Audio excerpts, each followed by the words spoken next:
प्रणाम महाराज। हाँ, मेरा प्रश्न जो है मुझे पता नहीं मैं आपके सामने ठीक रूप से व्यक्त कर पाऊंगा कि नहीं। महाराज, हमने घर का त्याग किया है, बहुत सारी चीजें पीछे छोड़ के आगे आए हैं। सिर्फ 2 वक्त की रोटी बिना मेहनत के मिल जाए इसके लिए नहीं किया। हम जो साधना कर रहे हैं, जो साधन मार्ग में चल रहे हैं एक साधक के रूप में, कभी कभी ऐसी परिस्थिति आती है कि समझ में नहीं आता है कि क्या ढोंग चल रहा है जीवन में या फिर यही साधक की स्थिति होती है। उसमें थर्मामीटर लगा के देखना चाहिए। जैसे बुखार है कि स्वस्थ है, थर्मामीटर से पता चलता है ना। तो अपना जो थर्मामीटर है वो हम अपने अंदर ही डालकर देखें कि चल रहा है कि नहीं। महाप्रभु चैतन्य देव जी ने कहा कि तृणादपि सुनीचेन, अपने में कहीं अहंकार तो नहीं जागृत हो रहा, मैं सबसे अपने को नीच समझ रहा हूं कि नहीं समझ रहा हूं। दूसरी बात, तरोरु सहिष्णुना, तो हम काम के वेग को सह रहे हैं या काम की क्रिया कर रहे हैं। हम भूख के वेग को सह सकते हैं, हम प्यास के वेग को सह सकते हैं, हम नींद के वेग को सह सकते हैं। अगर इनको हम बार बार दुलार दे रहे हैं, इन्हीं के पोषण को सुख मान रहे हैं, तब तो पाखंड का ही पोषण होगा।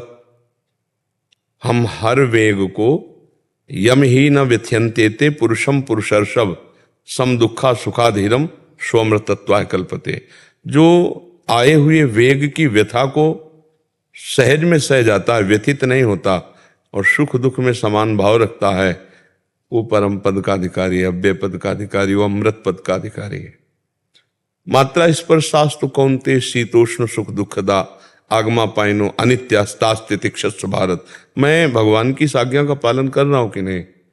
आए हुए वेगों को शांत करने के लिए भजन बल का प्रयोग करता हूं या भोगों का प्रयोग करता हूं। भूख लगी तो भोजन पा लिया, अच्छा, प्यास लगी तो पानी पी लिया, नींद लगी तो खूब सो लिए, और विलासिता तो उसके भी व्यवहार हो रहे हैं, तो फिर पाखंड हो रहा है।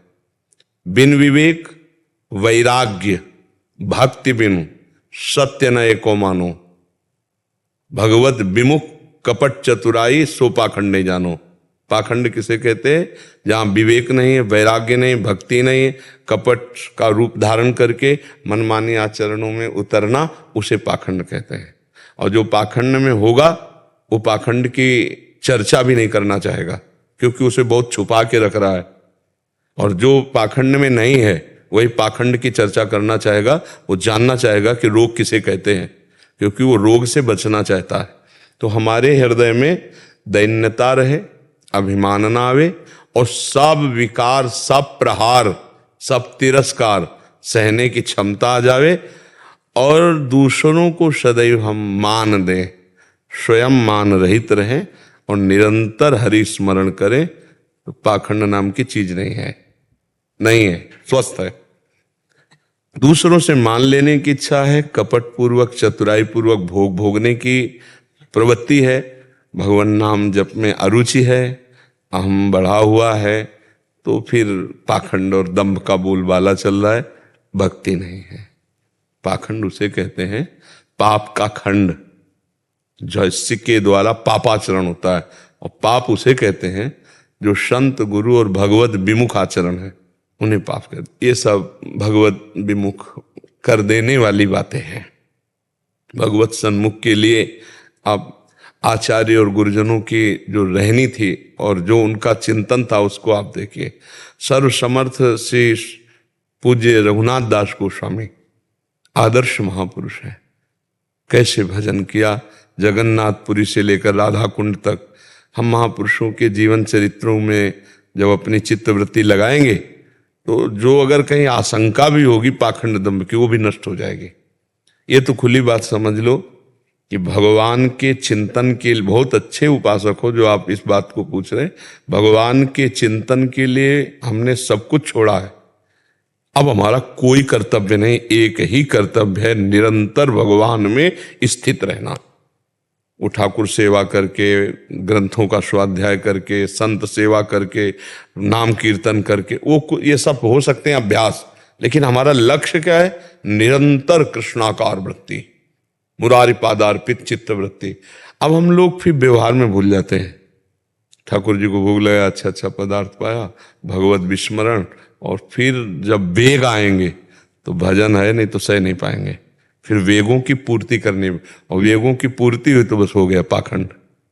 निवृत्ति का बोर्ड लगाए हैं और प्रवृत्ति के हर आचरण है तो पाखंड नहीं हो गया जी। निवृत्ति मतलब निवृत्ति। आप आचार्यों के, गुरुजनों के पावन चरित्रों को पढ़ करके देखिए, निवृत्ति मतलब निवृत्ति। तो हमारी निवृत्ति परक वेशभूषा है, तो आंतरिक भी निवृत्ति परक ही वृत्ति रहनी चाहिए।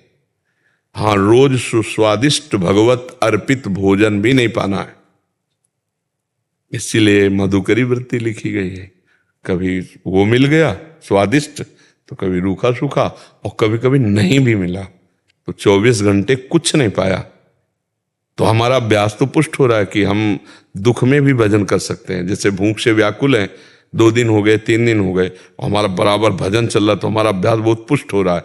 कभी छक के भोजन, कभी भूखे रह करके, कभी थोड़ा पा करके, कभी बहुत सुविधाजनक स्थान पे बैठ के, कभी एकांत निर्जन असुविधाजनक स्थान पे। तो उससे क्या हुआ, भजन हमारा अभ्यास हर जगह पुष्ट हो गया। तो भजन, और भजन ही सार है, हर समय चित्त वृत्ति में श्री कृष्ण बसे रहे, यही निवृत्ति है। अगर इस श्री कृष्ण को भूले तो फिर वो हमारी प्रवृत्ति ले डूबेगी कहीं ना कहीं। श्री कृष्ण भजन छूटा तो प्रवृत्ति ले डालेगी, पक्का ले डालेगी, कहीं फंसा देगी। और फंसने में तो अच्छा लगता है, लेकिन फंसने के बाद जो फांसी लगती है वो अंदर से जलेगा, क्योंकि आप निवृत्ति परख हो। या हाय हाय मच जाएगा, और वो फांसी आपको छोड़ेगी नहीं।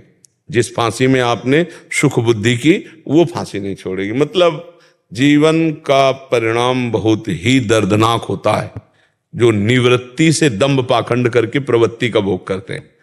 इसलिए बिल्कुल वो कोशिश करे भगवान के आश्रय से कि जैसी चदरिया दी वैसी की वैसी रख दी, गंदी नहीं की।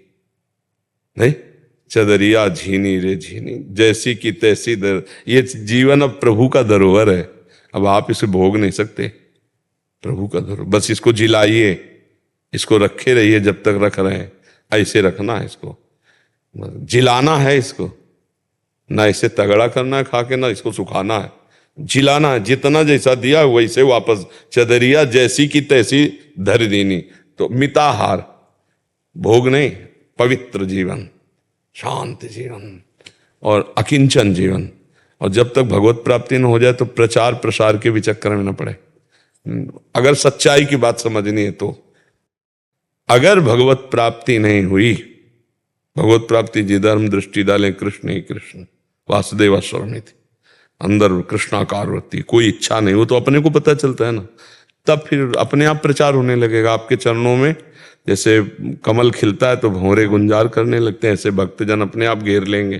पर जब तक भगवत प्राप्ति नहीं होती तब तक प्रचार प्रसार के चक्कर में नहीं तो हम जहाँ प्रचार करने जाते हैं वहाँ प्रसार है माया का, और हमारी स्थिति मायातीत है नहीं, माया विजय ही नहीं, वो घसीट लेंगे।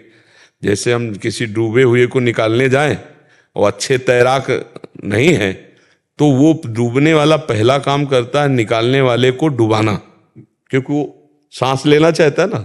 ऐसे ही माया आसक्त जीव, जब आप उनको भगवत चरणारविंद की तरफ ले जाने के लिए प्रेरित करेंगे तो वो आसक्त चित्त आप पर आसक्ति का जादू डालेंगे। आप अनासक्त हो, खिलाड़ी हो तो बच जाओगे, नहीं तो फिर उसी आसक्ति के दलदल में, और एक बार भोग रूपी दलदल में साधक गया तो दोबारा फिर निकल नहीं पाता। बहुत है भगवान ही कृपा करे तो निकल पाए, नहीं उसकी तृष्णा, भोगे हुए विषय को बार बार भोगने की तृष्णा उसे गिरा देती।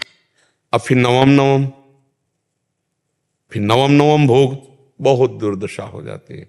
इसलिए भगवान से मनावे और दूरी भागकर ऐसी परिस्थिति में रहे कि जब तक भगवत साक्षात्कार न हो। चैतन्य महाप्रभु ने भी कहा कि जीवन सार्थक करी कर पर उपकार। जब तक जीवन खुद का सार्थक, उपकार किसका होगा? यही खास बात, बहुत मतलब बुद्धि शुद्ध है तो बढ़िया, सारथी बढ़िया है, रथ निकल जाएगा। और नहीं तो प्राय बुद्धि फंस जाती है इन्हीं बातों में, क्योंकि अच्छे अच्छे भोग ठाकुर जी को लगते हैं। तो रसेंद्री तृप्त भगत जन आते रहते हैं, तो व्यवहार फिर धीरे धीरे जनेन्द्रीय में, फिर वो धीरे धीरे फिर मन शांत हो जाता है। मन शांत का मतलब आध्यात्मिक की तरफ नहीं उसको जलन होती, लगता है ठीक है यार चल रहे हैं, वो बैलेंस बन जाता है भोगों का, और फिर वो बस इतना मलिन हो जाता है कि वो कहता है ठीक है यार चल रहे हैं।